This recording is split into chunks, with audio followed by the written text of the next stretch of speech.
side. For this week, we are going to continue with our lessons by learning what is CSS and how we can utilize CSS in our developmental process. So we'll start by asking ourselves, what is CSS? And how we can write our code in CSS.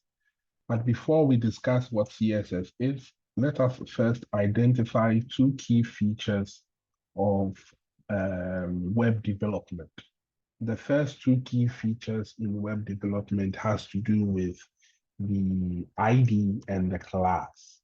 What is an ID and what is a class? So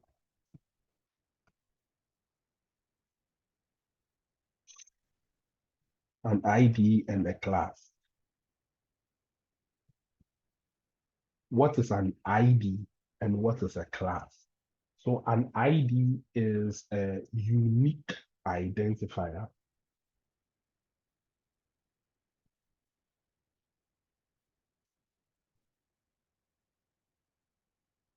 Please, can you hear me?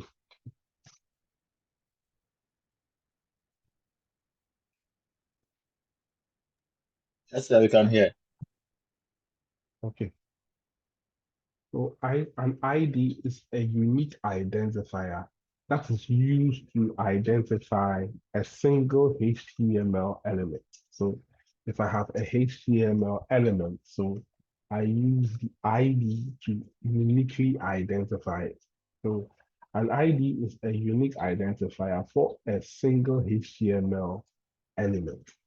Now, if on my web page, in my web development in which I am doing, if I have a particular web application, on there are going to be multiple HTML elements. There are going to be a lot of HTML elements on that page. The question there comes in, on that page that I have a lot of HTML elements, which one is which? Which element belongs to which? For example, on the screen,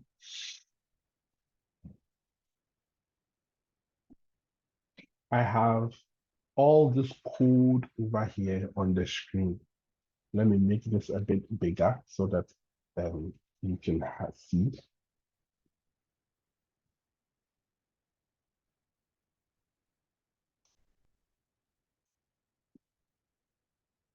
So I have a lot of HTML elements over here. So the question then comes in as to which of these elements over here am I talking about or am I responding to? For example, if I come here and I tell you, go and bring me the div. This is a div, this is a div, this is a div. Which one will you bring back to me? Hello, sir. Yes. Yeah, please, we can't see the VS Code. Okay.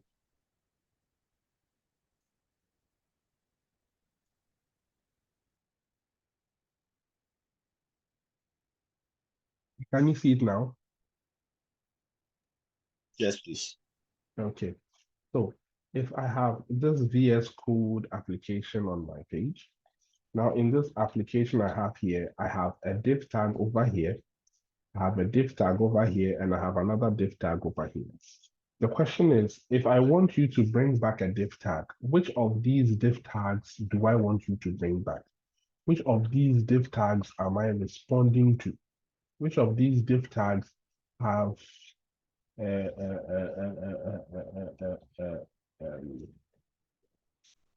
am I talking about? In that case, I use the ID to uniquely, keyword, uniquely identify each and every single HTML element. That means that I can only use the ID once. I can't use the ID twice. I cannot have two IDs or something like that. I can only utilize the ID once in my entire application.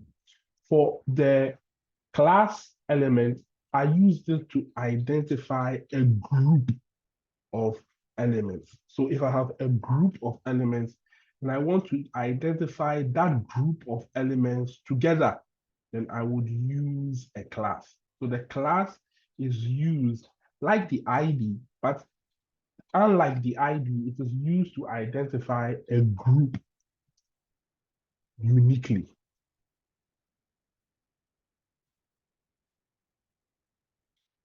So if I want to identify a group uniquely, I would use a class. I would use an ID if I want to identify a single thing, a class for a group of things. With that in mind, we can come to what we wanted to discuss today, which is CSS. CSS is an acronym which stands for Cascading Style Sheets. We use CSS to design our web applications. We use it for design. So CSS is used for as it's an acronym, which stands for Cascading Style Sheets. It is a programming language which is used to describe a website or design a web page. It is used to control the layout of the web page, the colors of the web page, the fonts of the web page, and other visual elements of the web page. CSS works alongside the HTML element and allows you to design a page on how you would want the page to look like. What does this mean practically? So on our screen now, I have a piece of code over here. In this code over here, I have removed all CSS styles from that page. So I'm going to open this page in the browser. And then this is how it looks like. It looks like most of the things you guys did during the week if you did it. Over here, we have a tag here, we have some list items here, a button here, we have a H1 over here, a P tag over here, so on and so forth. So on your page here, you can see we have these tags here, which allow us to give the structure of our web page. That is the job of the HTML, the structure. Now, if I introduce CSS into this page, the same page, but I've just introduced the CSS styling of the page, we can see that that same page now looks like this. We can see this element here, the LIs have been moved here, we have the button over here, we have the modern homes over here, we have the elements here, we have the button here, we have these stuff down here. And when the HTML, when the styling was not there, we also saw how the page looks like.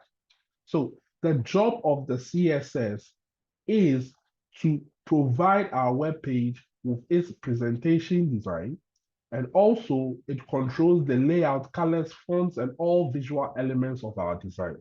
So we are going to use the HTML and the CSS together to design our web pages to get the best results in which we want to get from it.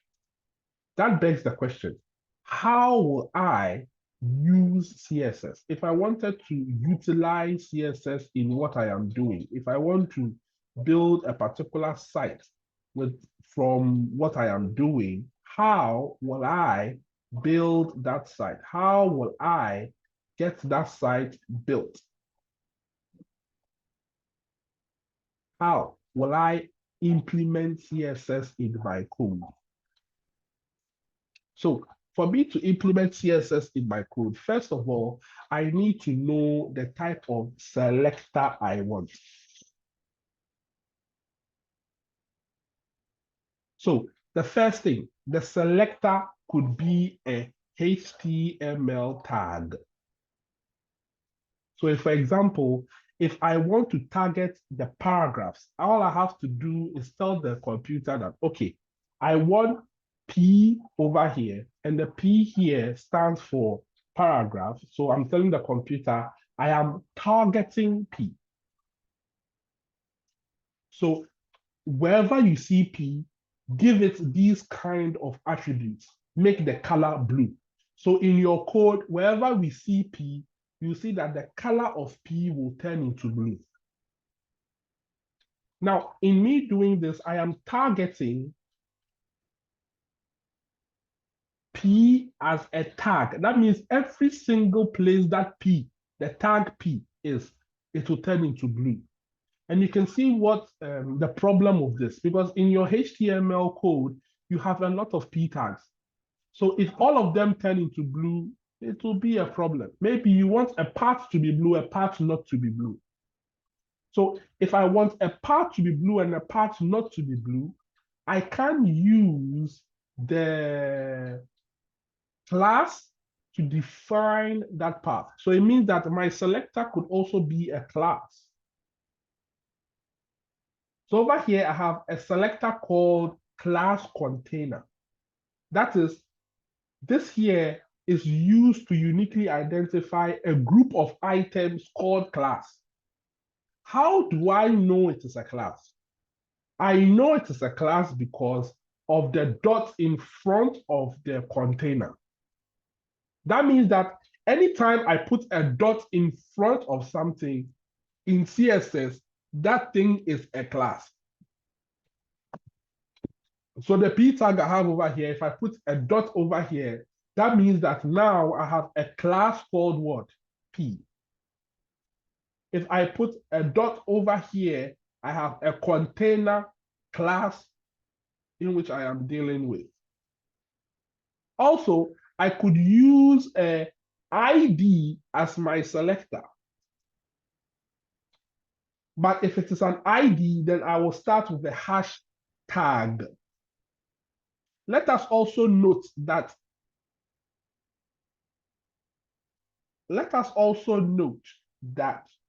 the ID is used to identify one thing. The class can identify more than one thing, but each of them are unique words. So in a quick recap, I have selectors.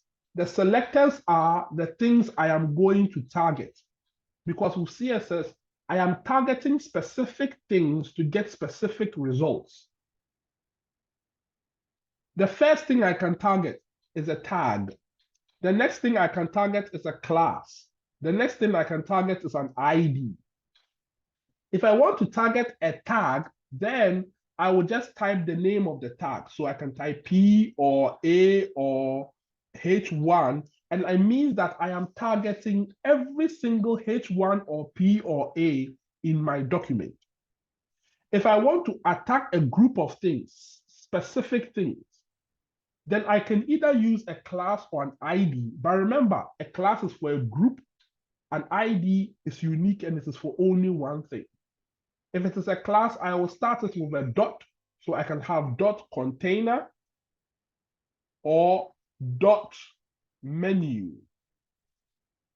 If it's an ID, then I am targeting a specific thing. So I can say dot hashtag, £, first name. So the £, tells me that I am targeting a particular ID in my code. That means that if you know nothing about coding, if you know nothing about what is going on, if you see a class document, a CSS document like this is a CSS document. All of these things here are CSS code. Over here, I have a tag body. I have a class container. I have a class navigate. I have a class login. I have a class list, nav list. I have a class nav list again, and so on and so forth. So I can read, even though I don't know what it is doing, I can read and tell you what I am targeting. Okay, it's a class. That means that if I go to the code, I would see a class name. And when I see the class name, I can see that, oh, navbar. So it means the code for navbar is targeting that. It is important for us to note that sometimes we can target a specific thing. For example, when someone asks you, where do you live? And you say, I live in Ghana. Do you live in all the regions in Ghana? No. So I live in Accra. Do you live in all the areas in Accra? No. I live in Lungwa. You live in all the areas in Lungwa? No. So sometimes you want to be specific about what you are targeting. So you can do compound selectors. For example, I can tell the computer that if you go to the body tag, look for the class called container, and then look for every P tag in the class called container. So with this, I am targeting not all the P tags in my elements, but the computer will go to a specific area. It will go to the body tag. So over here in my code, I'll see that the computer will look for the body tag. In the body tag, it will look for the container. And in the container, it will look here to see if it has a P tag and then apply it to the elements in the P tag. I can also tell the computer that, okay, I want to target all H1s and P tags. So in this case, I'm not looking into anything, but the computer will apply what I want to do to the H1. And when it is done, it will apply that same thing to the word P tag. So I can do compound selections.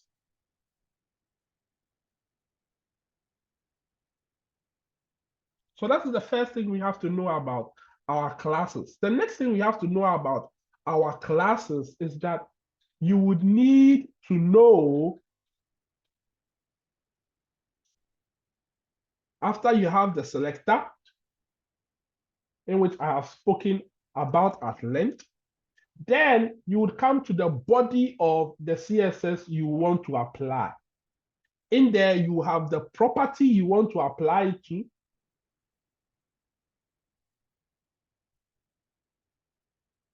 And then you have the value of that property. For example, if I say P tag into brackets, color, semicolon, red, that means that I want the computer to apply the color red to the P tag. So the property I'm looking for is the color. I could also look for the font and tell it that I want to be sans serif.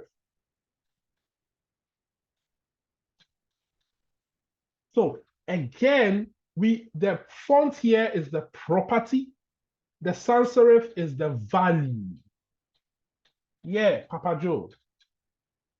But sorry for coming in between, but then if you say P tag, what do you mean by P tag, please? Papa J, the videos you were supposed to watch, did you watch them? Yes, I did. Are you sure? Yes, sir. Papa J, are you sure of what you are saying? Do you see Yes, how many sir. times I'm asking you, are you sure? Because the first 3 seconds of the video I asked you to watch, they will mention the P tag, Papa J. So let me ask again. You tell me the truth. Are you sure you watched the video? I watched part of it, boss. I watched a part of it, sir. Did you try? Okay, so I would have to go back to the video and then rewatch. No. All you is okay. So over here. And another, there's a comment. I think personally for me, I think you are moving a bit too fast. And too fast? Yes, it's making it quite difficult for me to follow you at every stage. I see. So yes, sir. Okay, Papa J. So with the a bit too fast part of the lesson, for this semester, we are supposed to learn HTML, CSS, JavaScript,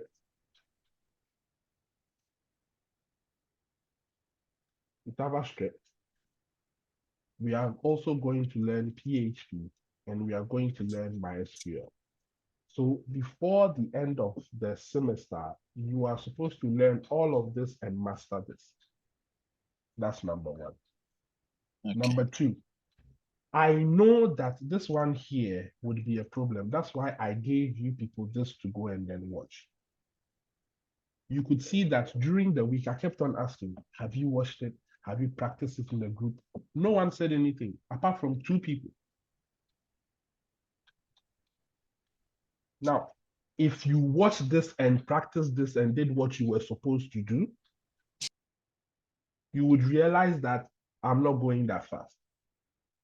That's number one, because that video deals with everything that has to do with the HTML and the tags. Number two, the CSS, we haven't started coding anything. We haven't written any code. And because the CSS goes with the HTML, and also because if you don't know the HTML and the CSS, you will not know the JavaScript. And also, if you don't know the HTML and the CSS, you would not know the PHP. And you would use the PHP to contact the database. Everything here, you must know them and perfect them to use.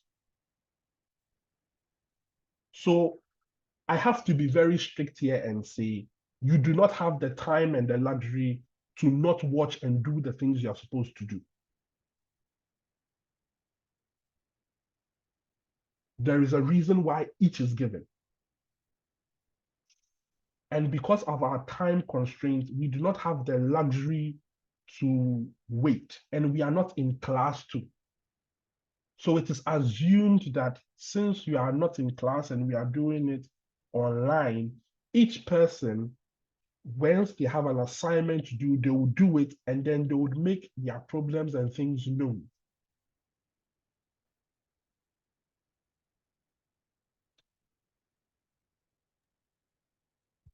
Do you understand, Papa J? Yes, sir.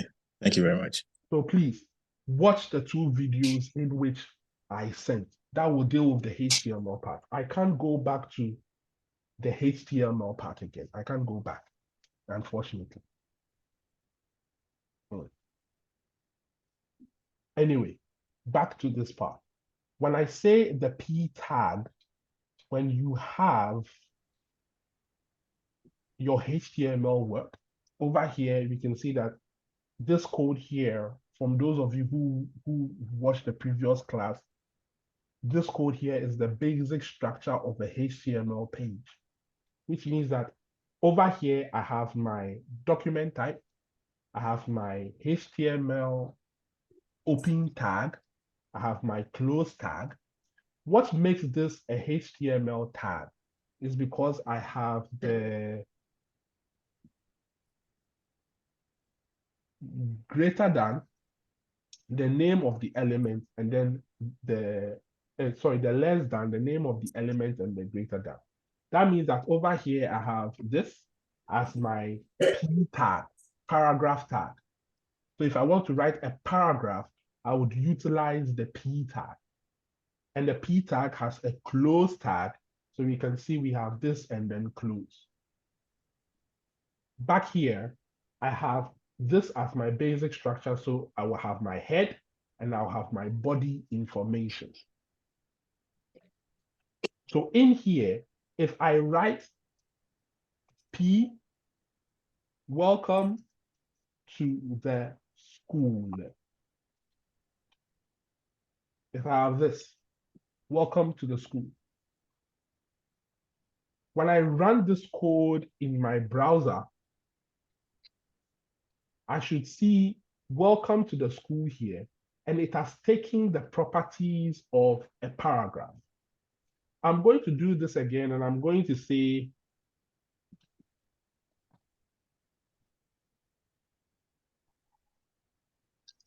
the school is great. I'm going to run this again and say, I love being in school.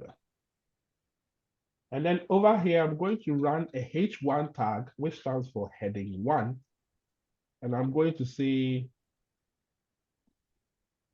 class is great.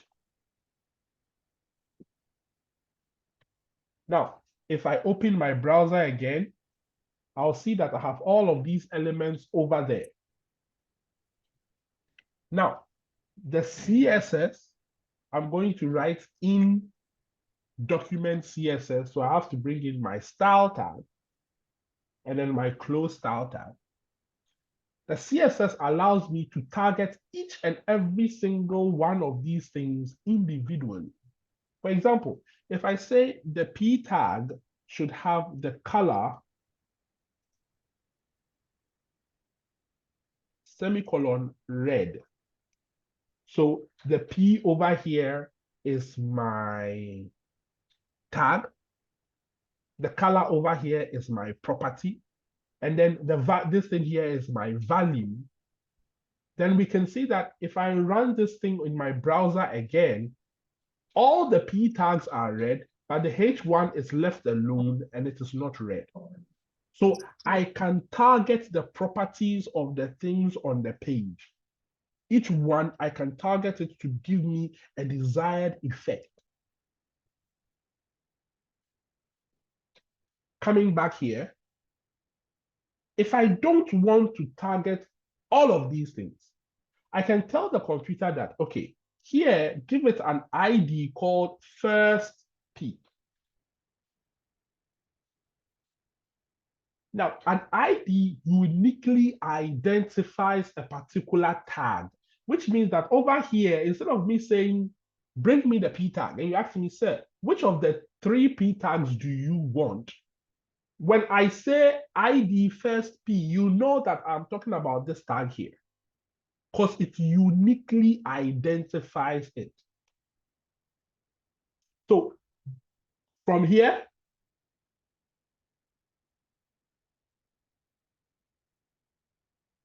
I am going to tell the computer when it encounters first P, so first P. And why did I put the hashtag in front here?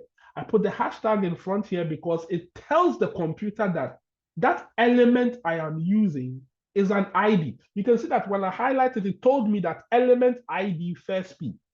The computer does not know if it is a P tag, a H1 tag, or whatever, but it knows that that thing is an ID.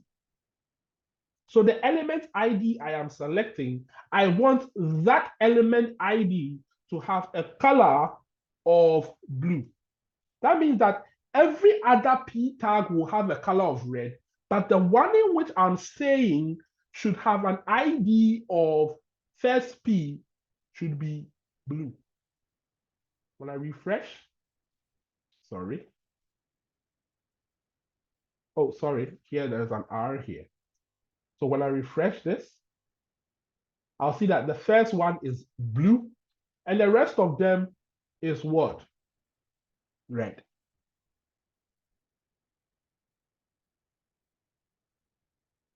I can also have a class. So here I can call this class show deep, one word. And then over here, I would say this is also a class show deep. So I can use a class twice in my code. Why can I use a class twice in my code? Because it is used to uniquely identify a group of people. If I take all of you, you have each and every single one of you can be identified uniquely. How? Because each and every single one of you has an ID. But all of you belongs to the MSc group 3 in their 3rd year or 3rd semester. So when I say master's program 3rd semester, please stand up. All of you will stand up because all of you have a group name called semester 3. But when I mention one of your IDs, only you will stand up. So this here stands for only you, but here I can use it for a group of people. So I can tell the computer again that where you encounter dot show deep, which is a group of individuals,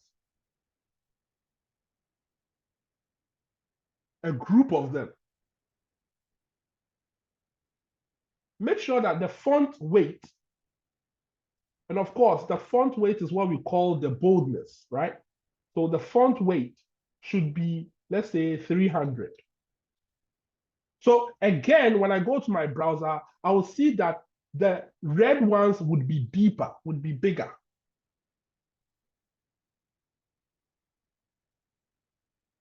Than the blue one. So you see, we use the tag, the ID, and the class to target specific elements and make them do whatever we want with respect to font, appearance, shape, color, so on and so forth. Do we have a question?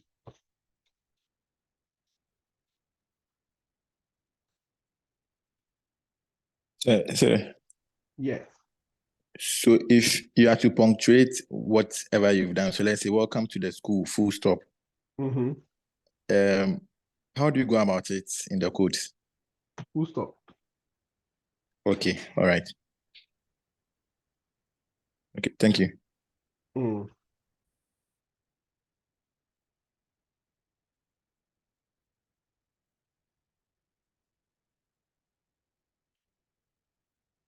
So let us see how we can combine the videos you watched with the CSS this week.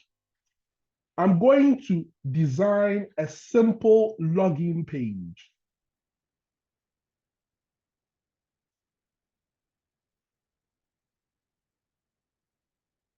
Nothing complex. Just a simple login page.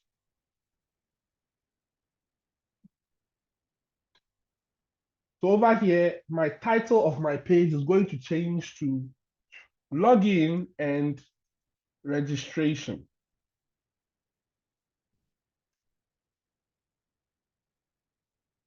Form.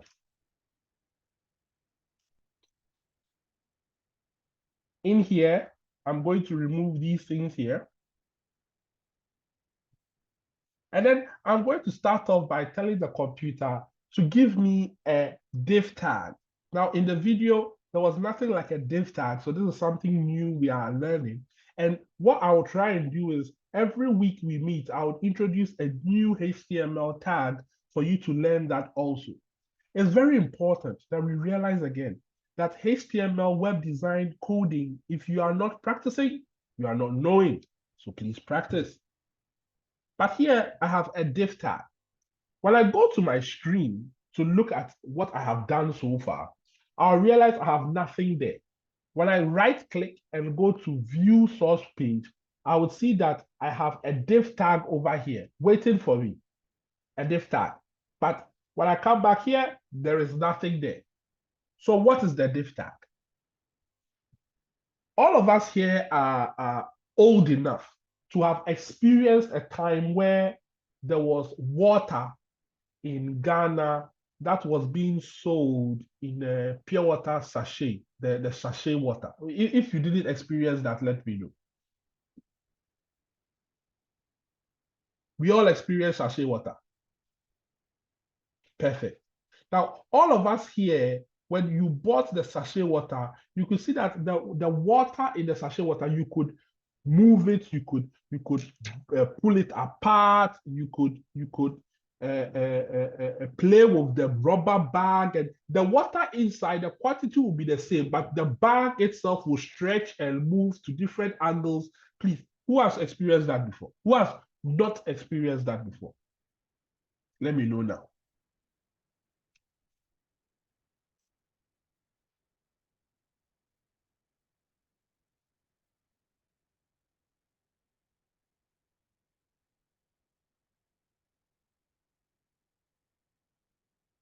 Okay. Now, that water, the content of the water is what I want us to focus on. The content of the water is there. We all know the content is there. But the rubber itself, because it is malleable, I can shape it to whatever form in which I want. So when I take a div tag, this here is a malleable container. I can shape it, move it, configure it, direct it, do whatever I want to do with it, and that is okay. So in here, if I take this, I would give it an a class name called container. And then with this sachet rubber, I'm going to tell, with this div tag, I'm going to tell the computer that, okay, where you have container, I want to target that. I want you to make the width of the container 200 pixels. I want you to make the height of the container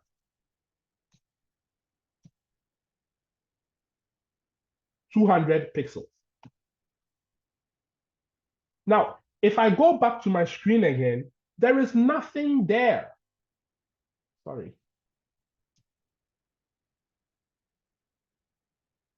Oh, this one has to go away, sorry. So when I go back to my screen, there is nothing there. There is nothing there. There is something there, but again, you can't see it. It's a container. Even though I've told it to be 200 by 200, it is invisible. So I'm going to tell the computer that, okay, back again, the background color of it should be aqua. Now, when I come back here, I should see on my screen a 200 pixel by 200 pixel box. I've made my screen 500, but it should be, if it's normal size, it should look like this. So 200 by 200, and it should show for me. So the div tag just gives you a container. And in modern day website development, most things are kept in a div because it is easy for you to group them. When you go to a site online, you see that there are various tabs, there are various sections. All of those tabs and sections are built using a what? Div tag. So in our case, I've just created a div tag. It is a container that will contain elements that I would use in building my website.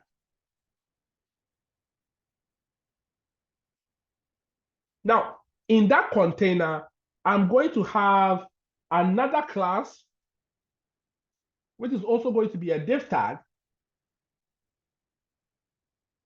And I'm going to call this div tag with the class name form-container. In here, I'm going to have another div in which I'm also going to call div form. So I have form container. In my form container, sorry, I'm going to have a div tag called form. So in here, I'm going to have another div tag called what? Form. And then over here, I'm going to have another div tag here so that this one, I'll give it an ID called login, but this one will have an ID called registration. So in my application as of now, I have the body tag. The body tag is where everything is. We have the div tag. In the div tag, we have a container tag for the form. And then in the form container tag, I have another div tag here and another div tag here. They all can be called form because remember, classes is for group names, but uniquely, this form is for login. This form is for what? Registration. So here I can close it. And then over here too, I can what? Close it. So now I have this structure here. Now in this structure, I will start with the one at the top and I'll tell the computer to give me a H2. And in the H2, I'm going to write the login. And then I will start my form tag. Anytime I want to do a form on the computer, I need to do the form tag. In the form tag, I'll tell the computer to create for me a div. And the div is going to have a class name called class input hyphen group. And then in the class input hyphen group, I'll put in there a label. And I'll call this label email. And under it, I'll put there an input of type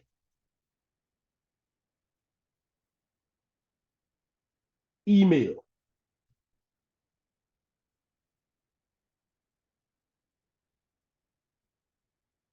And over here, I'll give it an ID called login hyphen email. Then I'll close it off like this. I'll add required here so that people are forced to enter something over there. When I go to my screen again, I would see the label over here. So we have label login. I have the main H1 title. I have the label over here, email. And over here, I have the box that you can type the email. So the box is the input tag. And I told the computer that this box, I want this box to be of data type email. That means that anytime someone types something in there, it will test and make sure that that thing is an email. If I if I come back here and I press equal to and this, we can see that over here, I could use the type color. That means that in here, the person will be selecting a particular what? Color. We can see that when I come and click here, I can select the color in which I want to select. I could use type number. That means that over here, when someone comes in here, they are going to be able to enter only numbers. If I try, I'm trying to enter a word, it's not entering. I can only enter numbers over here, up and down, only numbers. I could change this place to date. And if I change this input to date, it means that on my screen, I'll have a date and time field to use. I can change this from this to file. And if I change it to file, that means that that individual is going to select a file from the computer to use. So you see that everything that has to do with inputting data into your application, you would find it over here. But all you have to do is change the type. They are all inputs, but the type of it will determine what you keep over there. In our case, we want to keep what? Email. So this grouping here allows us to group. Yes, Papa Joe. So you see the box where you enter the email. If you want to be a bit different, maybe have it in a circular form, rectangular, different shapes, or must you always have it as a box or a rectangular box like you have? Okay, Papa J. So the HTML element gives it to you as a box. If you want it to be rectangular shape or circle, you would use the CSS to do that. Okay. So it has to do with appearance. So the HTML will give you the structure, and then the CSS will give you the design. Are we okay? Yes, sir. So the appearance of something or how something will look like, it comes from the CSS. Of course, if someone wants to log in, you need the email, and then you need the what? The password. So over here, I'll use the same group input, but I'll change this one to password. And I'll change this information here to password. And then over here, I'll say login what? Password. So that on the screen again, because I said the input there is password, it means that when you come here and you type, you see it as ... and you can click here to see what you want, or that control will be given to it. Simple. Over here again, I would add a button. And then what I want the button to say is what? Login. But over here, I'll tell the computer that the type of button I want should be a submit. so that I can use this to submit the information in my form. With that in mind, when I come to my design view again, I have designed my login form. Now I must design my registration form. So over here, I'll go back here. I'll click in here. And then for the registration form, I'm going to still use the input group, but here the label for this is going to be first name. And then over here, the data type of it is going to be text. Great. Then here I can say the ID of this is registration or register-name. Over here, if I say first name, I have to do second name and things. So I'll do full name over here. Again, I would use the same input group to group everything together. So here I'll have email, and this would be of type email, but this one is the register what? Email. You see how the ID would be used to distinct between the login email and the log. So on your screen, when I tell you, oh, go for the email, you would ask me, what email am I going for? Then you would know if it is the login email or the other email. I've made a mistake here. Before I did all of these things here, I have to tell the computer that I have to tell the computer that I am doing a what? A form, so that everything here would be in the form tab. So I'll fix that. The person enters his full name. The person enters his, Papa, are you asking the question again?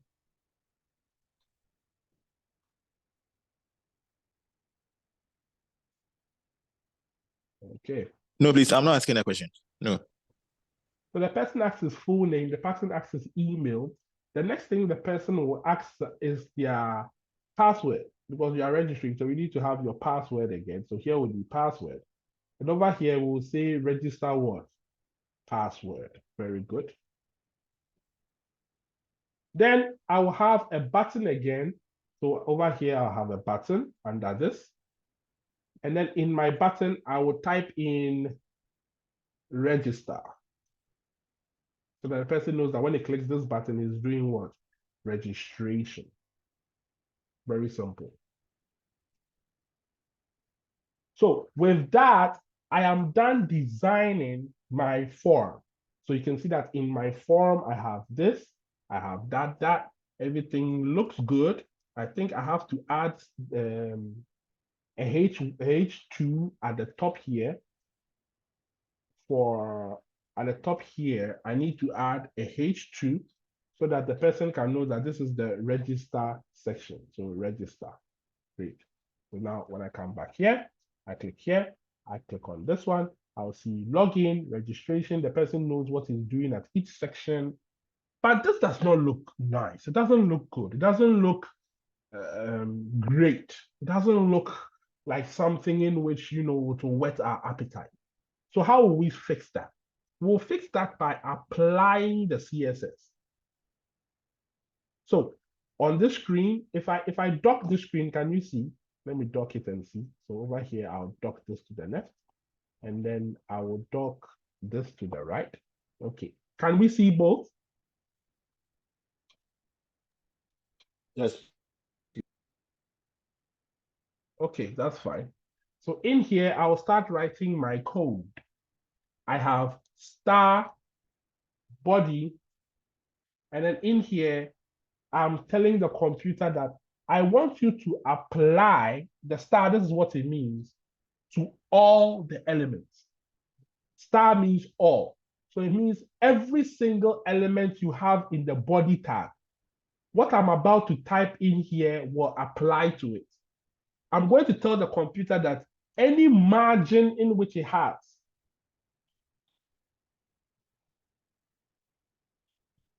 any padding in which it has, should be 0. And then all the elements should be boxed. Their sizing should be boxed. So they should be square.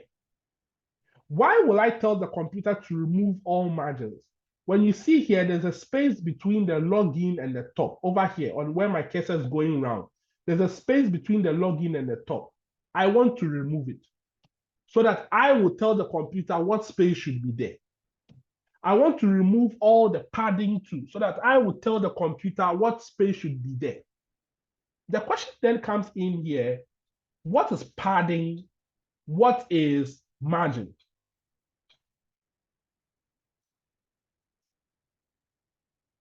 Let me see if I can find an image to explain the two. I found an image to explain the two. So let me display the image to us.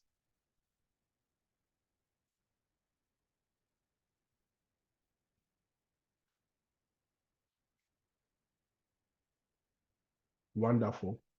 So I have this image here. Can we all see the image?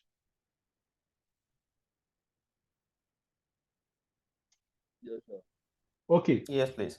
So the distance, you see that the thing that is, I don't know, it's orange, right? The thing that is orange, and we have something that is green. And then we have the content in the middle. So the thing that is green, okay?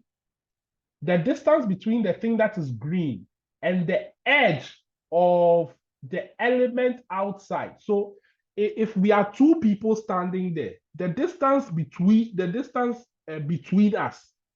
So let's say I'm sitting with John, and John is on one chair and I'm in another chair. The distance between me and John is what we call margin. So the distance between an item and another item, the space between them is what we call margin.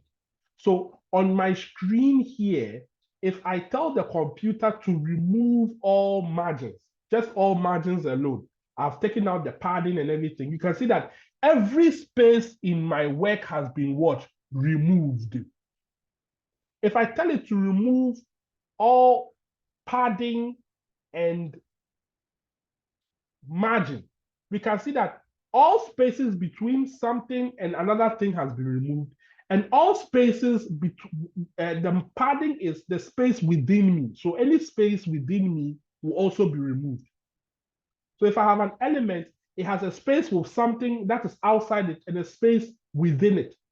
Technically, I'm telling the computer with margin 0, padding 0 to remove all spaces in my application. I'm going to tell the computer that everything should be a box. That means that everything here should look like a box. Why will I do that? Why do you think that shipping containers are boxed? No matter what, if you are bringing a car, it will be in a shipping container. If you are bringing a pad, it will be in a shipping container. If you are bringing toiletry, it will be in a shipping container. Why is everything that is being shipped being in a container being a box? Because it is easy to stack up a box. It is easy to manipulate a box. So if I make everything here a box, it will be easy for me to then arrange it the way I want to what? Arrange it. Are we clear on this?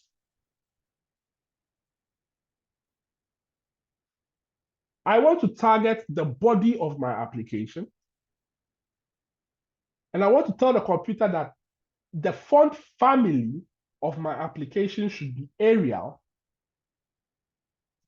And then this means that if your computer does not have the Arial font, then it will go and look for the Helvetica. If it doesn't find it, then it will go and look for the sans serif. So that is what it means. Over here, I'm going to tell the computer that the background color of what I am about to do, so the background color should be white. But not just any shade of white, should be pure, a bit purish white. Yes, you see that there is a bit of a tan in it. So there is no more pure white, but the white has changed. Yes. The question that comes in over here whenever I teach is the students who ask, so sir, are we supposed to learn all the hashtags? You are not. We'll see that with time, you'll find it. And mostly when you type a particular color, you can use the slider to choose the color in which you want. But in our case, I know this is what I want, so I've just typed that. I'm going to say display should be flex.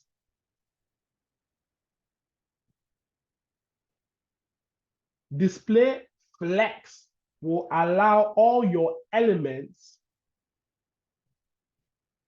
to be in one on top of the other. So no one will move to the side or the corner when I don't want you to be doing that. I want to tell the computer to justify my content to the center. So you can see that all the elements will move to the center in the horizontal direction. And then I'm going to tell it to also align items to the center. That means that it will move my items in the center in the horizontal direction too. Then I will tell the computer that everything that will be shown to the person should be of a height that is equivalent to the viewing area of the person's computer. Now, it means that if you take my computer, whatever happens, it will be in the middle because this is 100% of my viewing area. That is the VH. So if I say 80 VH, I mean 80% of my viewing area. That means that if the person takes his phone, it will be it will display 100% of the phone's viewing area, which is going to show like this. I don't know if I'm explaining this right, but everybody's computer's screen is different. So if I specify a computer size, if your screen size changes, my website will look different on your screen. But if I tell the computer that, okay, what is being displayed, display it in 100% of the viewing area per height.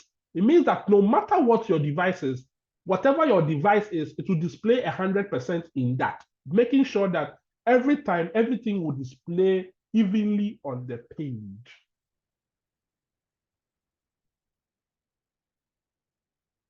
I'm going to tell the computer again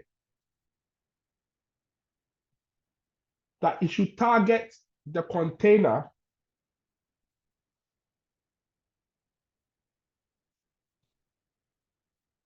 and make sure that the width of the container is 400 pixels.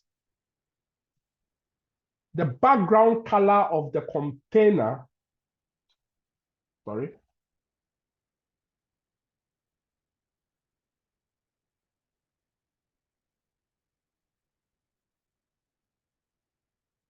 the background color of the container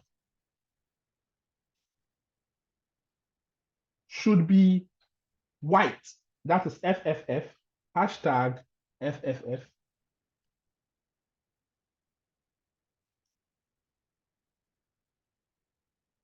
So we can see that now over here, you can see the div. This is the div container. We said it should be the width should be 400. So this is 400 pixels.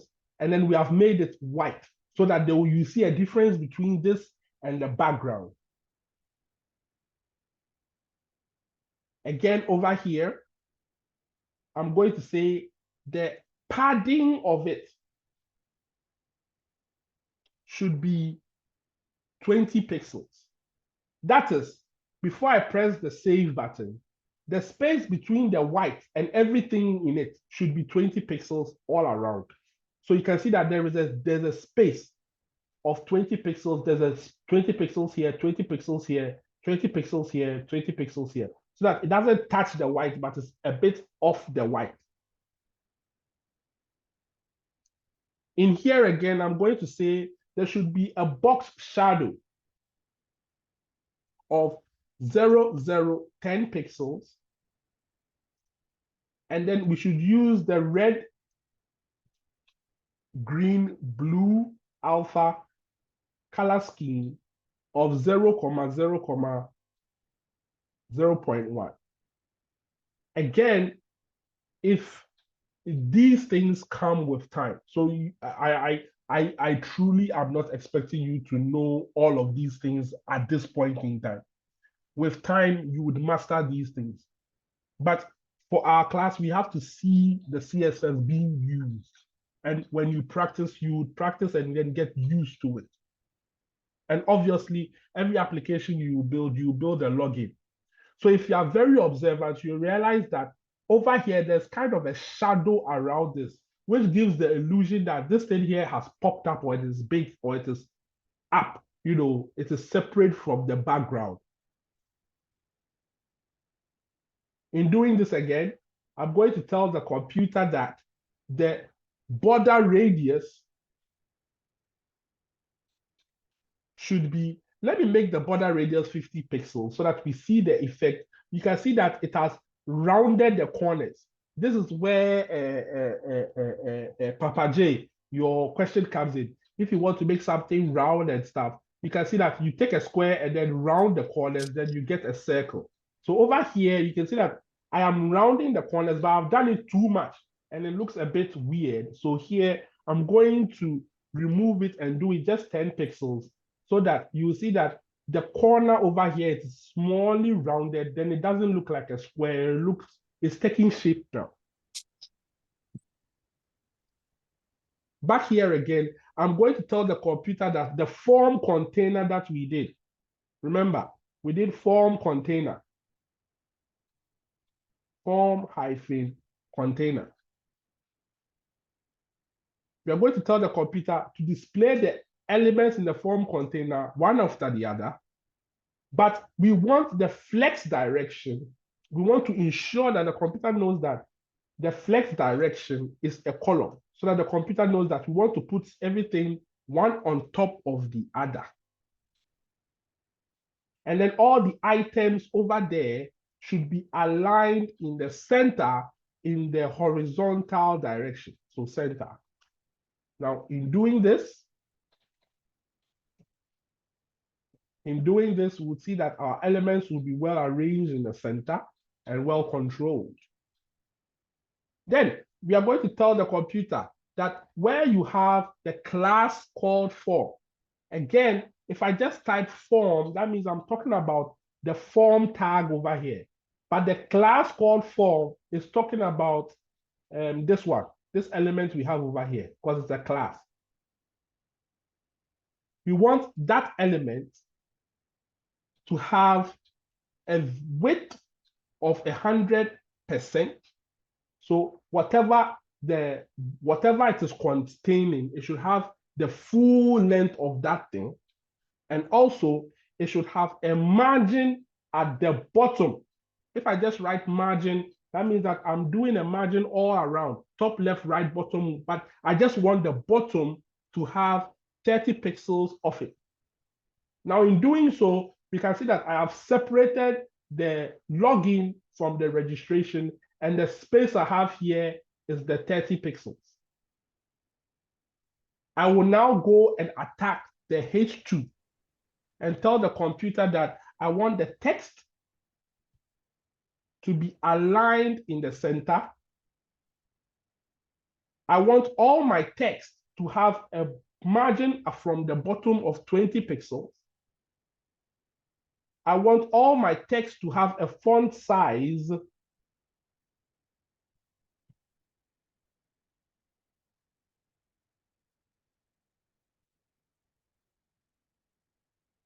of 24 pixels.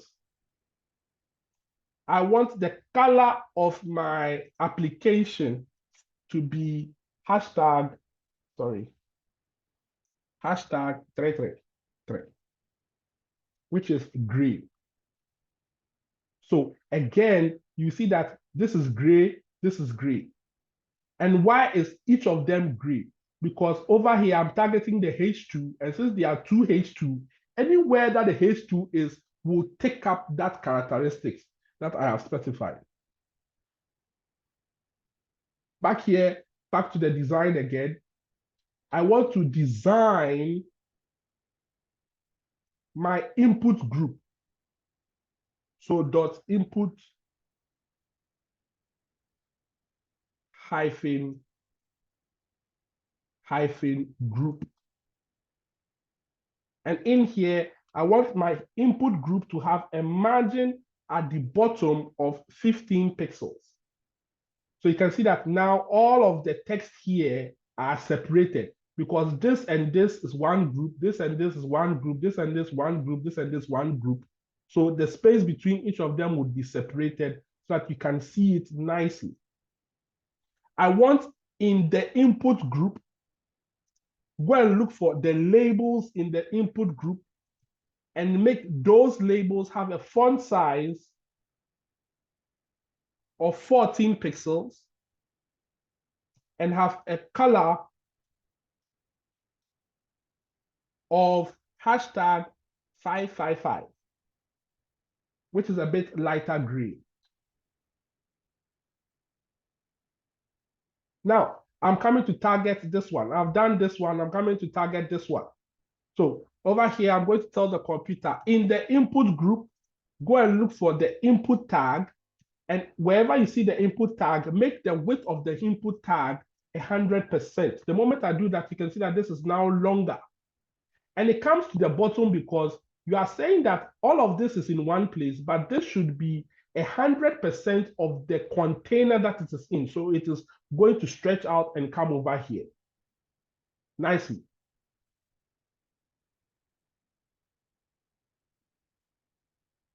I'm telling the computer again, after you have made it 100%, give me a padding of 10 pixels so that over here you see that the content of this will be made bigger. So where I am typing, look at it. There is a 10 pixels here, 10 pixels here, 10 pixels at the bottom. There is 10 pixels in all directions so that it looks fuller. You are not just typing directly in the thing, it looks fuller. I'm going to change the border of it. So I want the border of my element to be 1 pixel. It should be solid and it should have a grayish color so that you can see that it is thick, solid, and there is a grayish color there.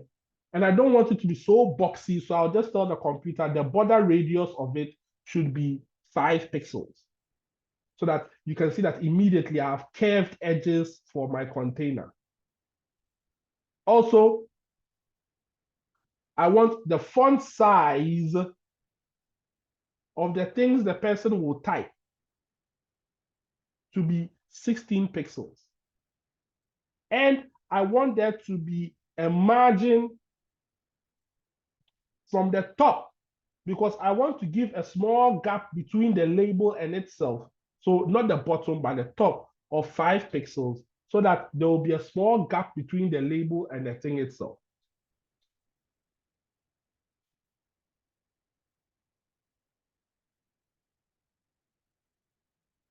I'm going to target the button. I'm going to tell the computer that the button should have a width of 100%, a padding of 10 pixels, a background color of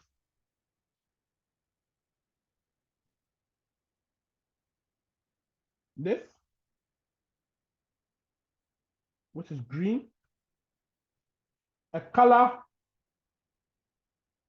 which is white. The color is the font color. So the writings there would be white. Okay, so if I was to save this one, we want the writings on this one here to be what? White. And the reason why the button is not taking effect here is because over here, I didn't say class is equal to btn over here. And then, of course, over here too, it means I have to tell the computer that this is also a class of btn. So you can see that now it takes effect because I have given it the class name. Back here again, I have the border to be none. So there will be no black thing over there anymore. I have the border radius to be 5 pixels so that it can curve. I want the cursor to be a pointer.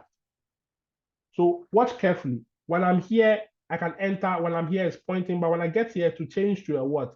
An arm, so that the person will know that, oh, here you have to what? Click. And then we also tell the computer that the font size is going to be 16 pixels. So that here we'll have the font size being a bit what? Bigger. And for simple animation, I'm going to tell the computer that wherever you see the BTN, which stands for the button, semicolon, hover. So whenever someone hovers on it, whenever someone puts the mouse on it like this, I want you to change the background color to a more darker green.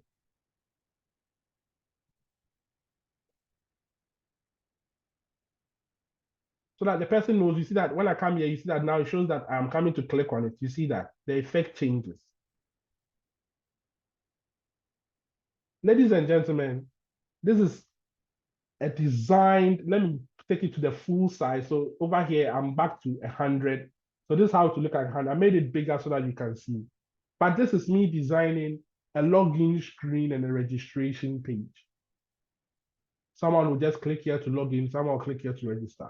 I can design it so that it's separated. I can design it so it's side by side. But this class's purpose is for us to learn CSS. What is CSS? How do we put the selector, the style, the property together? And how does the CSS affect the HTML? Please, this one, I, the teacher, I am begging you. Because I understand coding. I understand how difficult students find coding. If you are going to use work as an excuse, I don't have time as an excuse, the children are worrying me as an excuse, you will not know these things. You have to practice. There is no one who will learn it for you or anything. Your end of sem, you would have to code on the computer and submit.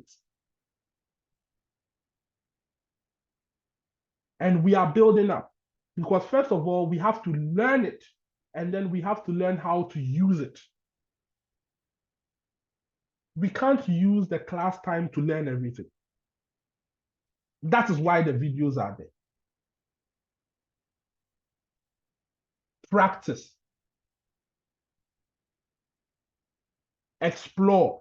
Showcase what you have done, so that what you have done, if it needs to be corrected, it can be corrected.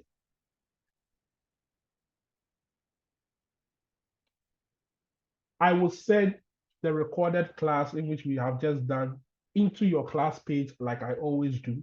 I will also put a video there that talks about CSS. It is used to design a calculator app. So you would use the CSS to design the calculator app. Watch it, try it. You would see that the more you try, the easier it becomes and the more you understand. Are there any questions, please?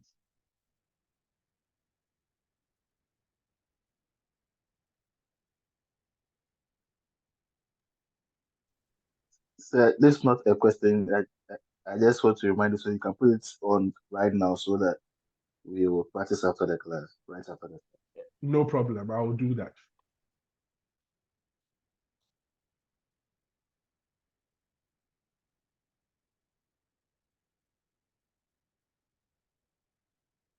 Okay. If there are no more questions, I'll bid you farewell. Again, if you have anything you want to showcase, anything you want to understand, you can WhatsApp me on WhatsApp. Cut what you are doing. Don't just tell me, say you have a problem, but show me the code, and then I'll see how I can help you solve whatever you are solving. Let us try. It doesn't hurt to try. I'm not even asking you to get it perfect. All I'm asking you to do is try. Are we okay? And then we'll take it from there. Thank you all for coming. We'll meet again next week. Right. Thank you, sir. Thank you, sir. Thank you, sir.